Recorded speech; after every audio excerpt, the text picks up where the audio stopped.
इस वक्त की अहम खबर, मुख्यमंत्री भजनलाल शर्मा आज एक दिवसीय 12 दौरे पर है। विशेष रथ में रोड शो करेंगे मुख्यमंत्री भजनलाल शर्मा। प्रदेशाध्यक्ष मदन राठौड़, वसुंधरा राजे, सांसद दुष्यंत सिंह भी रोड शो में साथ में रहेंगे। मांगरोल के सुभाष चंद्र बोस सर्किल से होगी रोड शो की शुरुआत। आजाद चौक होते हुए सीस वाली चौराहे तक आयोजित होगा रोड शो। मार्ग में जगह जगह आमजन के द्वारा पुष्प वर्षा से स्वागत किया जाएगा और 51 से ज्यादा गेट बनाकर आम जनता द्वारा अभिनंदन भी किया जाएगा। रोड शो के दौरान अग्रिम पंक्ति में महिला, युवा शक्ति शामिल होंगे। प्रत्याशी मोरपाल सुमन, बीजेपी जिलाध्यक्ष नरेश सिकरवार भी रथ पर सवार होंगे। तो आज मुख्यमंत्री भजनलाल शर्मा 12 दौरे पर है, रोड शो वहां पर होना है। आपको बता दें कि अंता में विधानसभा उपचुनाव होने हैं और उसको लेकर के भले ही वो एक सीट हो, लेकिन गहमा गहमी वहां पर देखने को मिल रही है। और आज मुख्यमंत्री भजनलाल शर्मा के साथ में पूर्व सीएम यानी कि वसुंधरा राजे भी मौजूद रहेंगी। और अब जयपुर से खबर, एसबीआई योनो ऐप बंद होने का झांसा देकर के ऐप चालू करवाने के नाम पर धोखाधड़ी, ओटीपी लेकर के 1,93,000 रुपए हड़पे गए। पीड़ित ललित किशोर कुमावत ने नामजद रिपोर्ट दर्ज करवाई। आरोपित अभिषेक शर्मा और विजय कुमार के खिलाफ मुकदमा दर्ज किया गया। एएसआई सुखवीर कर रहे पूरे मामले की तहकीकात। कस्तूरबा नगर की एक घटना बताई जा रही है। तो पीड़ित ललित किशोर कुमावत ने रिपोर्ट दर्ज करवाई। आरोपित अभिषेक शर्मा और विजय कुमार के खिलाफ मुकदमा दर्ज करवाया है। एएसआई सुखवीर पूरे मामले की जांच पड़ताल में लगे हुए हैं। कस्तूरबा नगर की एक घटना बताई जा रही है। तो इस वक्त राजधानी यानी कि जयपुर से अहम खबर, एसबीआई योनो ऐप बंद होने का झांसा देकर के ऐप चालू करवाने के नाम पर धोखाधड़ी का मामला देखने को मिला है। ओटीपी लेकर के 1,93,000 रुपए हड़पे गए।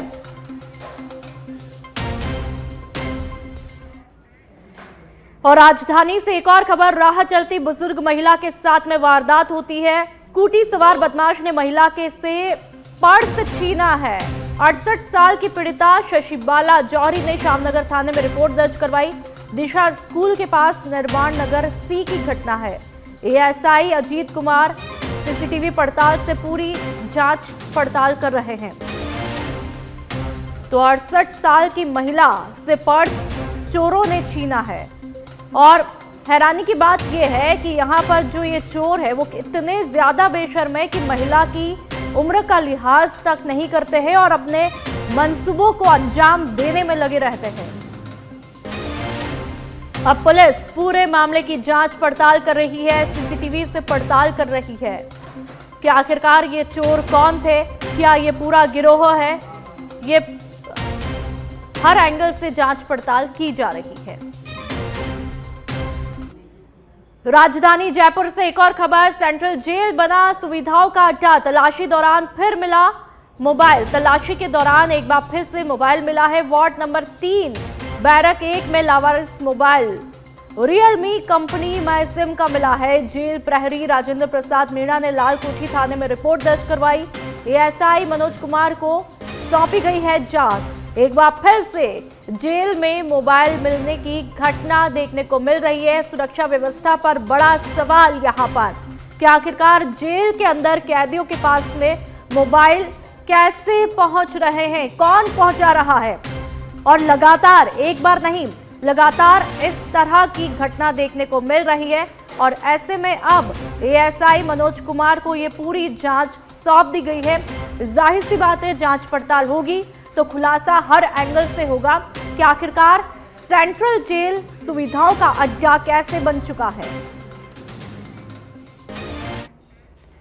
और अब जयपुर से खबर, सीएम की रूट लाइनिंग के दौरान मारपीट देखने को मिली। 9वीं बटालियन में तैनात हेड कांस्टेबल कृष्ण कुमार ने नामजद रिपोर्ट दर्ज करवाई। विधायकपुरी थाने में रिपोर्ट दर्ज करवाई है।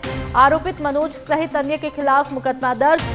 एसआई हदावत कर रहे मामले की तहकीकात। 5 नवंबर रात रवीना 8.35 गवर्नमेंट प्रेस चौराहा पर यह घटना हुई थी। विधायकपुरी थाने में रिपोर्ट दर्ज करवाई गई है। आरोपित मनोज सहित अन्य के खिलाफ मुकदमा दर्ज किया गया है। एसआई हदावत इस पूरे मामले की जांच पड़ताल में लगे हुए हैं। चौमू के हाड़ौता में आज नारी चौपाल कार्यक्रम का आयोजन सक्षम जयपुर अभियान और बेटी बचाओ बेटी पढ़ाओ योजना के तहत हो रहा है। जिला कलेक्टर डॉक्टर जितेंद्र कुमार सोनी ने आवश्यक दिशा निर्देश दिए। महिलाओं और बालिकाओं की ज्यादा भागीदारी सुनिश्चित करने के निर्देश दिए। कार्यक्रम के नोडल अधिकारी आईएएस प्रशिक्षु मृणाल ने बताया, उद्देश्य महिलाओं को सशक्त और जागरूक बनाना उद्देश्य है। डॉक्टर राजेश डोगीवाल ने बताया, कार्यक्रम में नुक्कड़ नाटक, आत्मरक्षा प्रशिक्षण और प्रतियोगिताएं आकर्षण का केंद्र रहेंगी। हाड़ौती राजकीय उच्च माध्यमिक विद्यालय परिसर में सुबह 10 से दोपहर 2 बजे तक आयोजन किया जाएगा।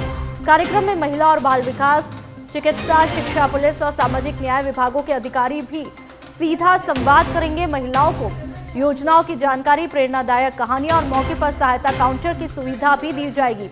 नारी चौपाल बनेगा सशक्तिकरण, संवाद और आत्मनिर्भरता का मंच।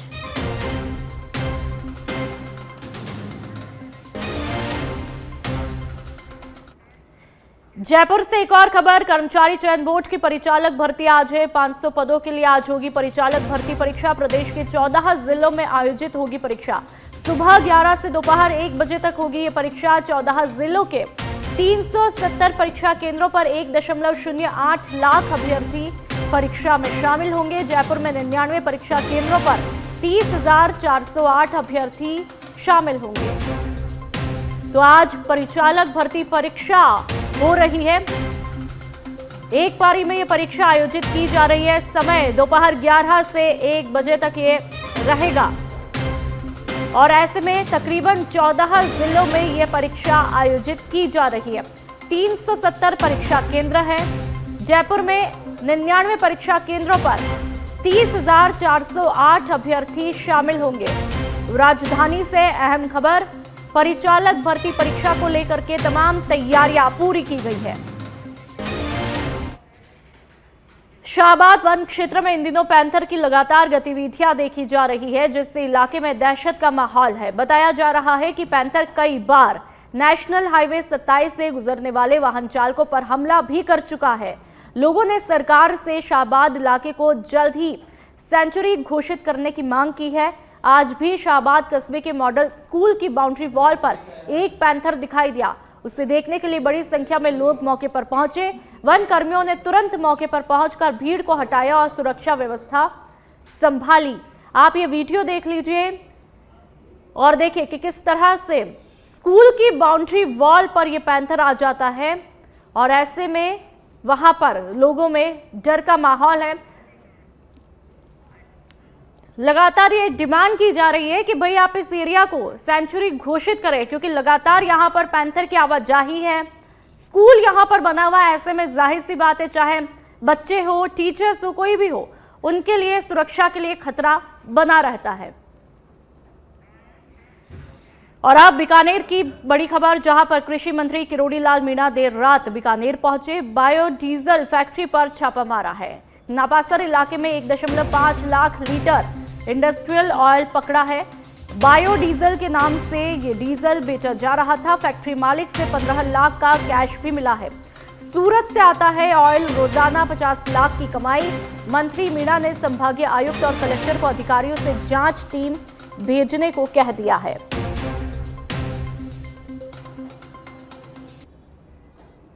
और देखिए, कृषि मंत्री किरोड़ी लाल मीणा यहां पर कार्रवाई में कम्युनिकेशन करते हुए, बातचीत करते हुए देखे जा सकते हैं। और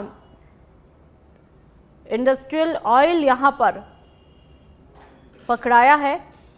बायोडीजल फैक्ट्री पर यह छापा पड़ा है। बीकानेर में ये फैक्ट्री है।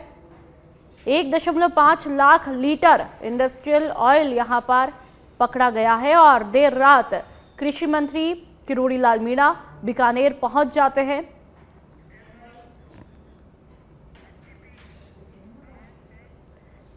जालौर के चितलवाना से खबर, जहां पर दादोसा राव रिलमल सिंह जी खेल स्टेडियम में आज स्काउट गाइड के विद्यार्थियों ने स्वच्छता अभियान के तहत श्रमदान किया।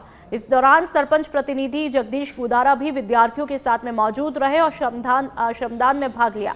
विद्यार्थियों ने पूरे स्टेडियम परिसर में फैला कचरा इकट्ठा करके ग्राम पंचायत की ट्रैक्टर ट्रॉली में डालकर मैदान को पूरी तरह स्वच्छ बनाया।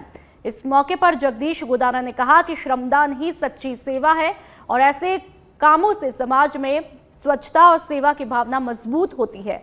वहां के लोगों ने भी स्काउट गाइड और विद्यार्थियों के इस प्रयास की सराहना की और भविष्य में ऐसे आयोजनों को बढ़ावा देने की बात कही है। स्टेडियम में विद्यार्थियों ने श्रमदान किया। श्रमदान करती हुई ये तस्वीरें तमाम विद्यार्थियों की। विद्यार्थियों ने पूरा परिसर यहां पर साफ किया है।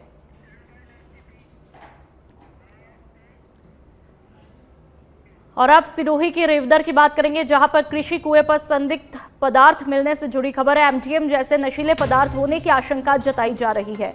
मौके पर कई प्रकार के केमिकल से भरे ड्रम, लैब का मिला सामान, नशीले पदार्थ बनाए जाने में प्रयुक्त सामान होने की आशंका है। कृषि कुएं पर बने अलग अलग कमरों, फैक्ट्री जैसा कारोबार का अंदेशा यहां पर जताया जा रहा है।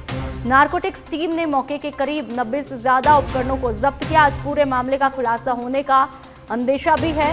नारकोटिक्स इंस्पेक्टर राजेश चौधरी मय टीम कर रही है पूरी जांच। सीआई सीताराम पवार मय जाब्ता भी लगातार मौके पर मुस्तैद है। दांतराई स्थित कृषि कुएं का पूरा मामला है।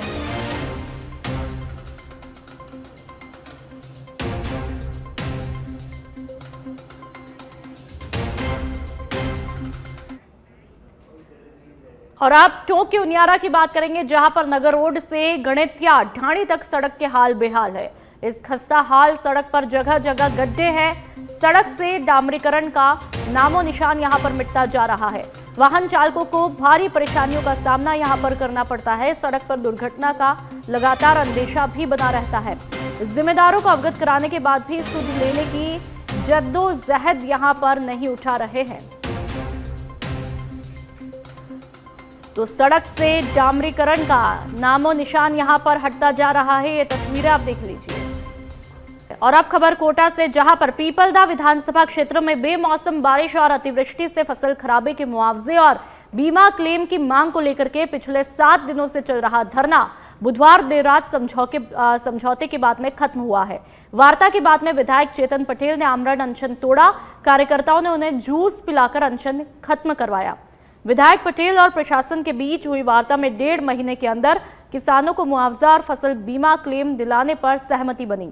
अधिकारियों ने लिखित में आश्वासन दिया कि संपूर्ण पीपलदा विधानसभा इलाके के सभी किसानों को मुआवजा मिलेगा। कृषि मंत्री डॉक्टर किरोड़ीलाल मीणा ने भी प्रतिनिधि मंडल को वार्ता के लिए आमंत्रित किया है। इटावा एसडीएम ने भी धरना स्थल पर पहुंचकर अपनी बात रखी।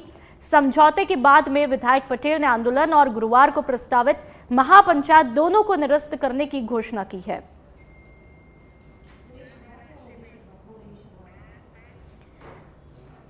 और अब डीडवाना की बात करेंगे। प्रदेश में लगातार बढ़ रहे सड़क हादसों को देखते हुए मुख्यमंत्री भजनलाल शर्मा ने सड़क सुरक्षा अभियान चलाकर सघन निगरानी करने और यातायात नियमों का उल्लंघन करने वाले चालकों पर कड़ी कार्रवाई के निर्देश दिए थे। और इसी के तहत पुलिस और परिवहन विभाग ने आज से 15 दिवसीय विशेष सड़क सुरक्षा अभियान शुरू किया है। अभियान के दौरान हाईवे पर गुजरने वाले वाहन की गहन जांच यहां पर की जा रही है। तस्वीरें आप देख लीजिए। ओवर स्पीड, बिना सीट बेल्ट और बिना हेलमेट वाले चालकों के चालान काटे जा रहे हैं। ड्रिंक एंड ड्राइव के संदेह पर चालकों की मौके पर ही ब्रीथ एनालाइजर से जांच भी की जा रही है। इसके अलावा शराब पीकर तेज गति से गलत दिशा में या फिर खतरनाक तरीके से वाहन चलाने वाले चालकों के खिलाफ सख्त कार्रवाई भी की जा रही है। बिना रिफ्लेक्टर या नंबर प्लेट वाले वाहनों पर भी कार्रवाई हो रही है। अभियान में ओवरलोडिंग, अनाधिकृत संचालन और वाहन फिटनेस उल्लंघन के मामलों में ड्राइविंग लाइसेंस निरस्त किए जाने की प्रक्रिया भी अपनाई जा रही है। सभी राजमार्गों और प्रमुख सड़कों पर संबंधित थाना और यातायात टीमें तैनात है। हाईवे मोबाइल यूनिट और एम्बुलेंस को निर्धारित मानकों के मुताबिक कार्यरत रखा है। साथ ही सड़क किनारे अवैध ढाबे, बस स्टैंड, अनाधिकृत संरचना और सड़कों पर विचरण करते हुए लावारिस पशुओं को हटाने का काम भी किया जा रहा है। ताकि सड़क दुर्घटनाओं को कम किया जाए और यातायात नियमों का पालन किया जाए।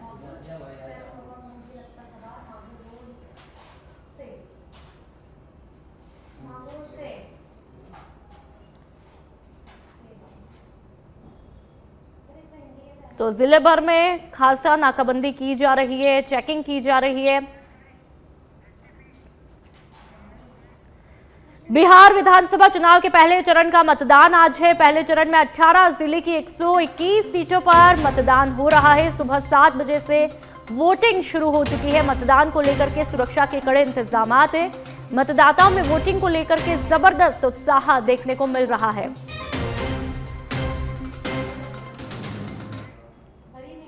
बिहार विधानसभा चुनाव के पहले चरण का मतदान आज गोपालगंज में 6, सिवान में 7 सीटों पर वोट डाले जा रहे हैं। सारण में 12, मुजफ्फरपुर में 11 सीटों पर मतदान, वैशाली में 9, पटना में 14 सीटों पर वोट डाले जा रहे हैं। तो वहीं नालंदा की बात करें तो 7, शेखपुरा में 3 सीटों पर मतदान हो रहा है। लखीसराय में 3, मुंगेर में 7 सीटों पर वोट डाले जा रहे हैं। समस्तीपुर में 10, दरभंगा में 10 पर वोटिंग हो रही है। मधेपुरा में 7, सहरसा में 6 सीटों पर मतदान, बक्सर में 5, भोजपुर में भी 5 सीटों पर वोट डाले जा रहे हैं। तो बिहार में आज पहले चरण को लेकर के मतदान चल रहा है। अमेरिकी राष्ट्रपति डोनाल्ड ट्रंप ने फिर दी नाइजीरिया को धमकी। नाइजीरिया को सभी सहायता रोकने की धमकी दे डाली है। ट्रंप ने नाइजीरिया को सैन्य कार्रवाई की भी धमकी दी है। पहले भी ट्रंप ने नाइजीरिया को धमकी दी थी। नाइजीरिया सरकार पर ईसाइयों की हत्या का आरोप भी लगाया था। तो एक बार फिर से अमेरिका के राष्ट्रपति डोनाल्ड ट्रंप ने नाइजीरिया को धमकी दी है। 12 जिले के अंता में जहां एक तरफ विधानसभा चुनाव का माहौल गरमाया हुआ है, तो वहीं दूसरी तरफ एनटीपीसी केंद्रीय विद्यालय में कक्षा 1 और 11वीं को बंद किए जाने के विरोध में छात्रों और अभिभावकों का गुस्सा लगातार बढ़ता ही जा रहा है। इसी के चलते अभिभावकों और छात्रों ने नगर के प्रमुख मार्गों से बाइक रैली निकालकर जोरदार विरोध प्रदर्शन किया और एनटीपीसी गेट के बाहर पुतला दहन किया। आपको बता दें कि इससे पहले भी विरोध स्वरूप अभिभावक और छात्र कैंडल मार्च निकाल चुके हैं। प्रदर्शनकारियों ने चेतावनी दी कि यदि बंद की गई कक्षाओं को दोबारा चालू नहीं किया गया तो धरना प्रदर्शन किया जाएगा। अभिभावकों का आरोप है कि एनटीपीसी प्रबंधन विद्यालय को जर्जर बताकर इसे बंद करने की साजिश रच रहा है और इसी उद्देश्य से इस साल कक्षा 1 और 11वीं को बंद किया गया है ताकि धीरे धीरे पूरा विद्यालय बंद हो। इस स्कूल में अंता सहित आसपास के ग्रामीण इलाके के अनेक छात्र और छात्राएं अध्ययनरत है, जिनकी शिक्षा पर अब संकट भी खड़ा हो चुका है। बंद की गई कक्षाओं को दोबारा शुरू करने के लिए अभिभावक समिति पिछले 11 महीनों से प्रयासरत है। इस दौरान वहां के जनप्रतिनिधियों, कलेक्टर और सांसद को कई बार ज्ञापन भी दिए जा चुके हैं, लेकिन समाधान नहीं मिलने से अभिभावकों का गुस्सा फूट पड़ा है और वो अलग तरह से विरोध प्रदर्शन करते हैं।